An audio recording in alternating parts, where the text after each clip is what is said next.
Hey, you're listening to gwot.rocks, God, the World, and Other Things. I'm Kenny Price, your host. Our mission? You got it. Say it with me.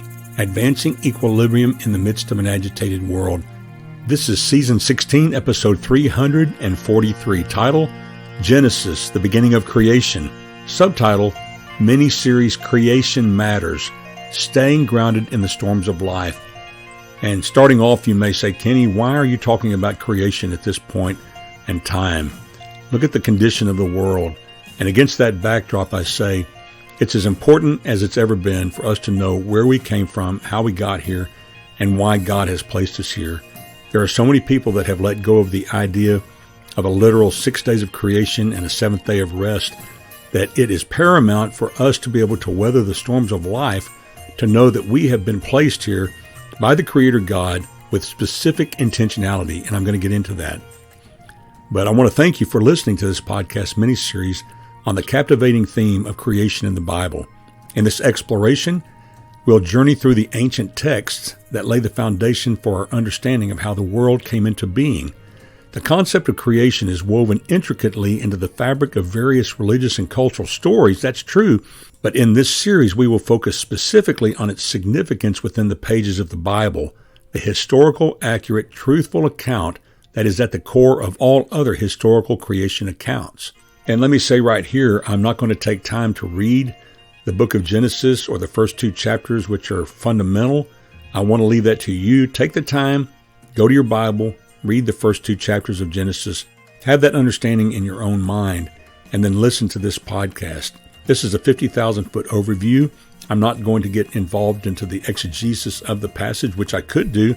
The purpose of this podcast is to re-engage the truth that we are created in God's image. He has a specific plan for each of us, and that plan stands regardless of what's going on in our environment around us. It gives us hope to face every day. The opening chapters of the book of Genesis serve as our starting point. Here we encounter a poetic and profound description of the origins of the universe, the earth, and all life forms. But beyond mere logistics of creation, these verses carry deep theological implications that have shaped religious thought for millennia. And I want to remind you that the highest form of communication in the Hebrew language was in the form of poetry. And so the way that the book of Genesis is constructed, it has profound significance and an important message. In this series, we'll delve into the theological significance of God's role as the ultimate creator. We'll explore the intricate process of how the world was meticulously brought into existence over the span of 7 days, each day marked by divine intentionality. That is a key word, divine intentionality. From the separation of light and darkness to the formation of the seas and land, every act of creation is imbued with purpose. So I invite you to stay with us as we unravel the threads of wisdom, symbolism, and contemplation woven into the very beginning of the Bible. I want to invite you to journey with me into the heart of creation and its lasting impact on the beliefs and perspectives of countless generations. In the tapestry of creation narratives, no other text and account are as foundational and captivating as the book of Genesis.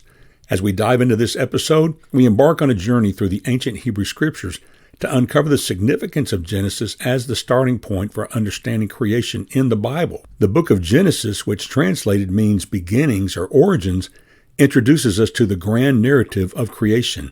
It serves both as an introduction to the entire biblical narrative and a profound exploration of humanity's relationship with the divine. This book is a compilation of stories, genealogies, and accounts that lay the groundwork for the theological and ethical themes that will unfold throughout the entire Scripture, the Bible. At the heart of Genesis lies the first two chapters where the creation story unfolds in poetic language. The opening chapter paints a vivid picture of the universe taking shape, light emerging from darkness, land from water, and creatures from the earth. This rhythmic narrative evokes a sense of order, purpose, and design in the act of creation. The second chapter zooms in to offer a more intimate view of the creation of man. Here we encounter the iconic story of Adam and Eve in the Garden of Eden, bringing to the forefront questions of free will, temptation, and the consequences of human choices. But the book of Genesis is not just a collection of stories. It provides a foundation for understanding God's role as the creator and sustainer of the world. It invites us to contemplate our place within the created world, our connection to the earth, and our responsibility as stewards of creation. As we explore the rich tapestry of Genesis, we'll uncover not only its theological depth, but also its relevance for contemporary discussions such as ethics and our understanding of humanity's purpose. My friend, I want to point out to you that the concept of God as creator forms the cornerstone of many religious traditions, which points to a common awareness across civilizations and cultures to the reality of the creation account, which launches the Bible, and it is fundamental to a Christian worldview. The belief that God created the heavens and the earth is the first non-negotiable doctrine in biblical Christianity. In the book of Genesis, we witness God's creative power in action as the source of all that exists. This portrayal of God as the architect of the universe underscores the idea that everything we see, touch, and experience is the result of divine craftsmanship. The touch of divine craftsmanship visible at every level of creation, from the micro to the macro, emphasizes the inherent value and purpose of creation. The universe is not a random accident. It is intentionally brought into being by a loving and purposeful God who is the Creator.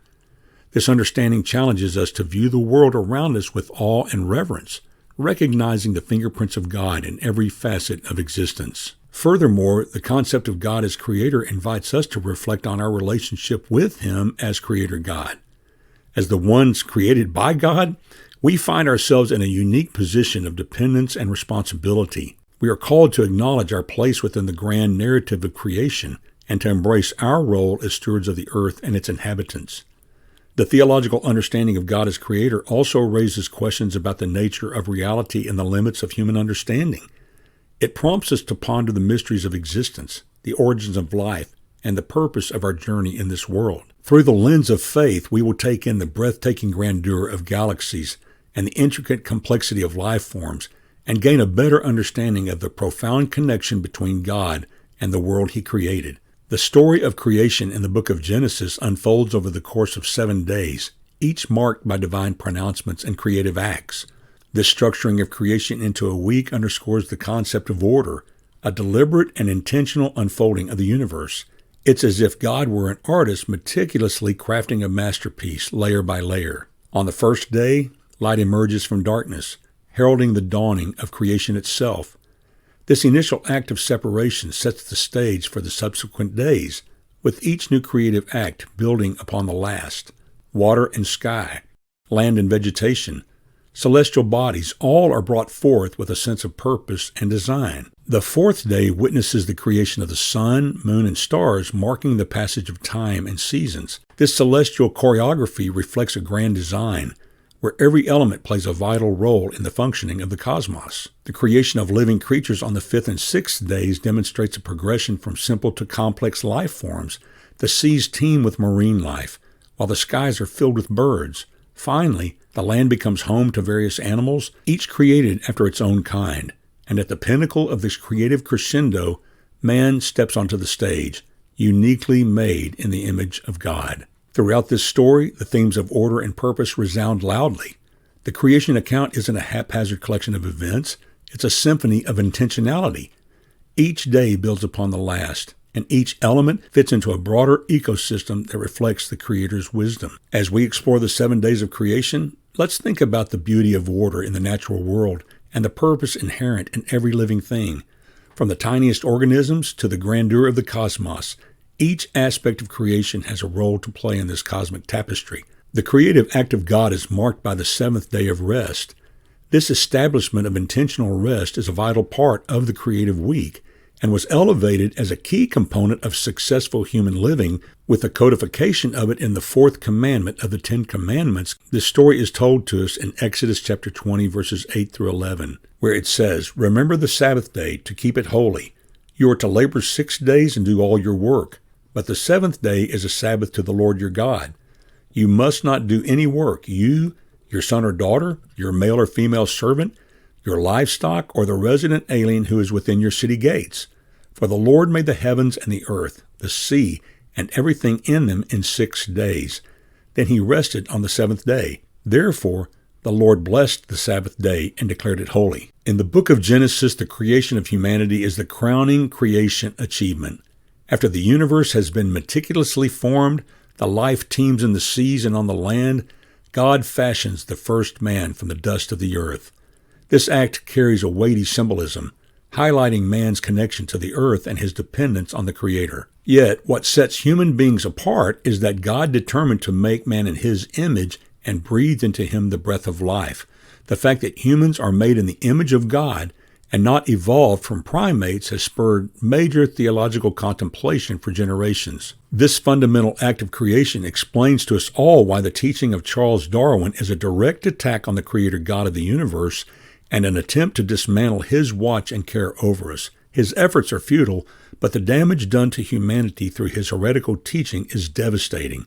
When a person is taught that they are just an animal, though as advanced as they may be, they begin to live down to the bottom rung of their existence. Creation says value. Darwinism says dispensable. Survival of the fittest. Elimination of the weakest. Darwinism opens the doors for an Adolf Hitler to exist and exterminate people deemed to be a drag on the gene pool. Being made in the image of God carries with it a remarkable responsibility. It means that humans are called to reflect divine attributes such as love, creativity, and compassion within the world. We are not just passive inhabitants of creation. We are ordained by God as stewards entrusted with the ethical imperative to care for the earth and its inhabitants. But my friend, mark this down. It is one thing that we carry with us an imperative to care for the earth and its inhabitants. It's another thing as the caretakers of the earth to elevate the earth to deity, to something to be worshipped. However, this unique role also presents challenges. The story of Adam and Eve in the Garden of Eden serves as a cautionary reminder to us of our capacity for both good and evil. Our free will, a gift from the Creator, gives us the power to shape the world for His good or to detour into evil and bring about destruction. As we reflect on the creation of man in the image of God, we need to take seriously the potential for virtuous acts of good and the moral responsibility that comes with it. In the words of Zach Williams' song, Less Like Me, may we be in this world that God created, that He loves so much that He sent His only begotten Son, Jesus Christ, to die for our sin. May we be a little more like mercy, a little more like grace, a little more like kindness, goodness, love, and faith, a little more like patience, a little more like peace, a little more like Jesus, and a little less like me. And with that, my friend, I bid you peace.